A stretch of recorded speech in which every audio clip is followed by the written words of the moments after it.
Testing, testing.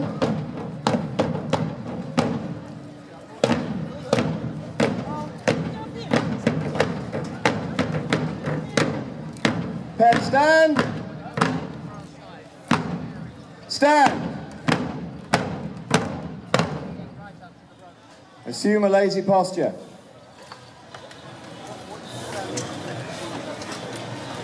Ladies and gentlemen, I'm a little bit confused.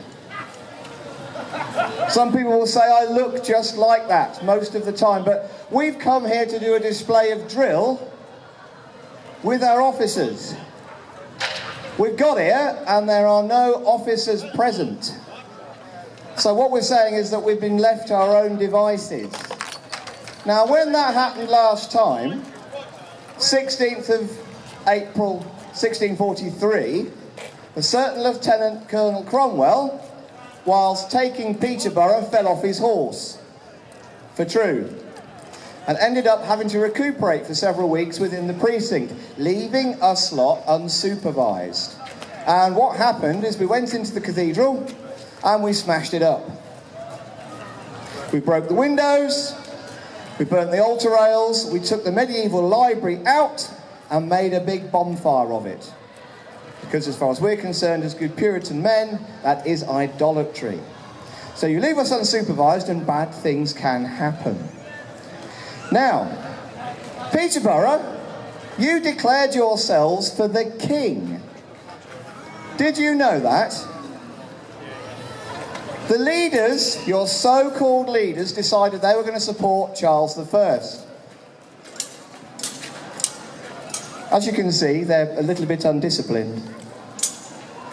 Now, this is a bad mistake, declaring yourselves to the king, because only 20 miles that way is Huntingdon. There lies, or lay, a man called Oliver Cromwell. He was not a happy bunny when he found out that Peterborough had chosen the wrong side. He brought a whole regiment of cavalry and a regiment of infantry here and took the city. Do you think, Peterborians, that you surrendered easily? Yes, you did. You gave up without a shot being fired. You went, oh, yeah, okay, come on in. However, us as good parliamentarian soldiers do not trust you local people because you have royalist tendencies, don't you? We gave you a little bit of an example of what we are capable of by smashing up the cathedral. So maybe with a little bit of Dutch courage inside us, we'll come round your houses next. Now, one of you, at least one of you, is loyal, because I've been given a list of malignant royalist sympathisers who, when we got to Peterborough, did a runner. Bear with.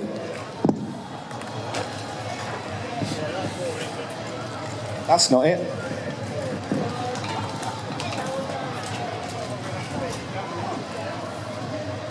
Yes, it is. Right. Now, if there are any persons here man enough to come forward when I read out their names and declare themselves royalist, if you are brave enough, I want them to come forward and justify that position. Behave yourselves, set a good example. So these are the people that ran away when we entered the city. So, from Walton, I'm looking for a Captain Styles. Is there a Captain Styles hidden amongst you? Make his presence known. Be man enough to come forward and confront me. No Captain Styles? Okay. What about John Towers, the Bishop of Peterborough? We are particularly keen to meet the Bishop because we don't like bishops. As you probably heard as we entered this arena, one of our cries is no bishops, no popery. You can tell that we don't like bishops very much. If we catch him, it probably won't be good for him. Now, I like this name. Millicent Pratt. Millicent Pratt? Aye. Is there a Millicent Pratt here? Aye. That's a very feminine sounding name. He's a little bit feisty. Have a care, have a care.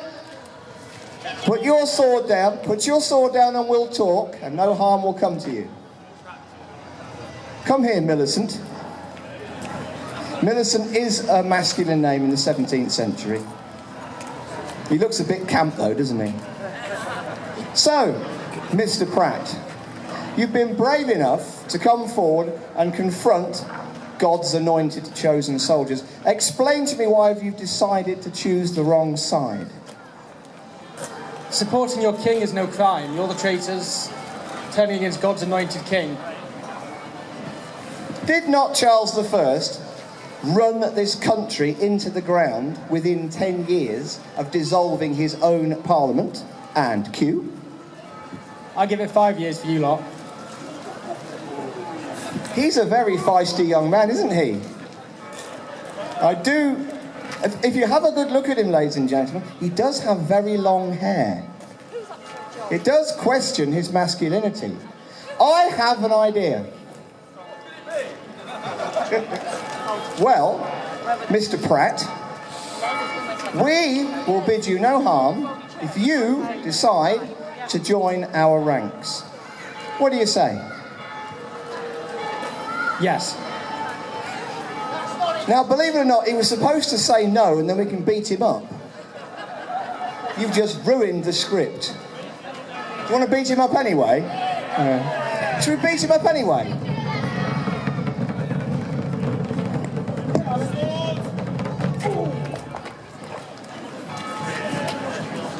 Beat him up, not kill him.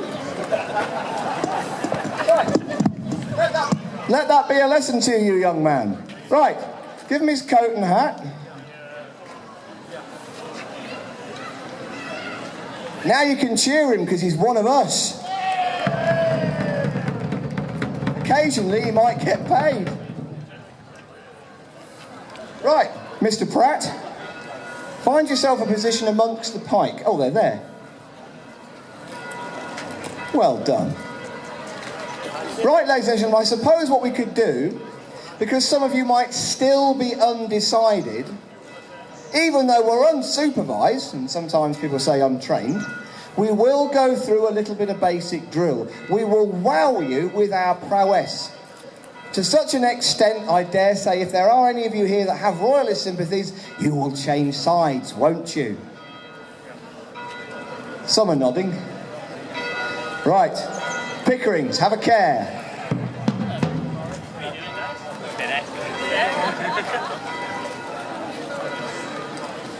Pike, retire to the side of the musket.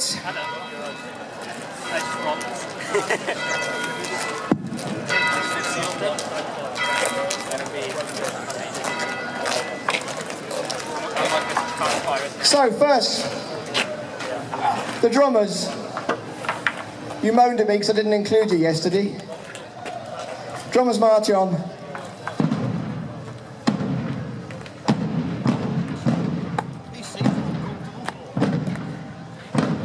Stand.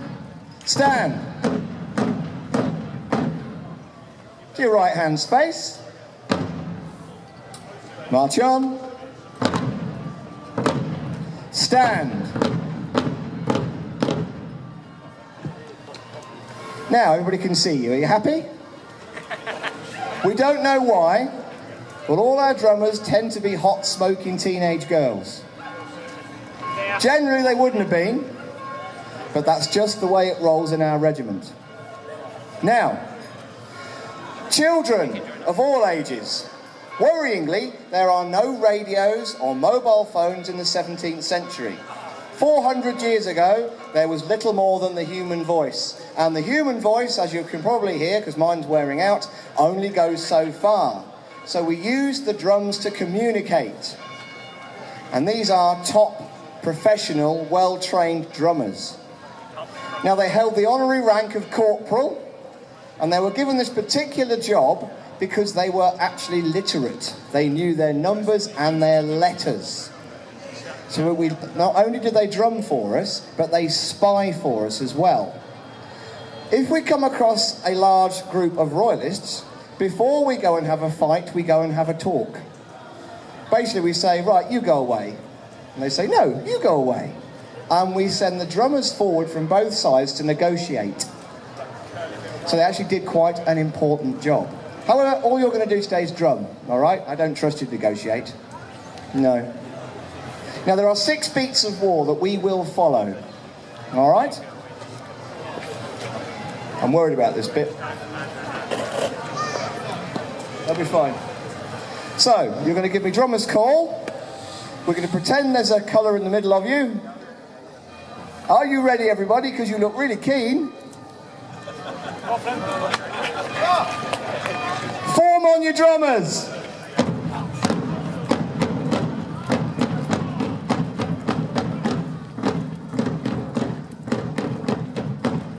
There's no sense of urgency going on here, is there?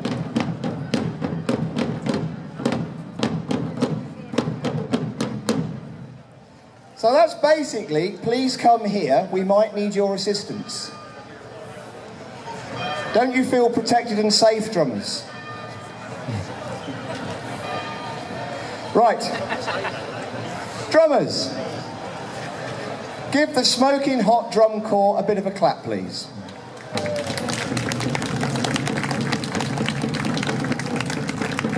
Now, before you get too confident and cocky, go over in that corner. Off you go, drum yourself over. Okay, if the pike would care to go that way as well. As you can see, we're very liberal and relaxed in this regiment.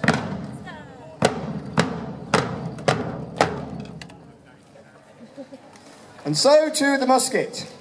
And when I've done this bit, I'm going to hand over to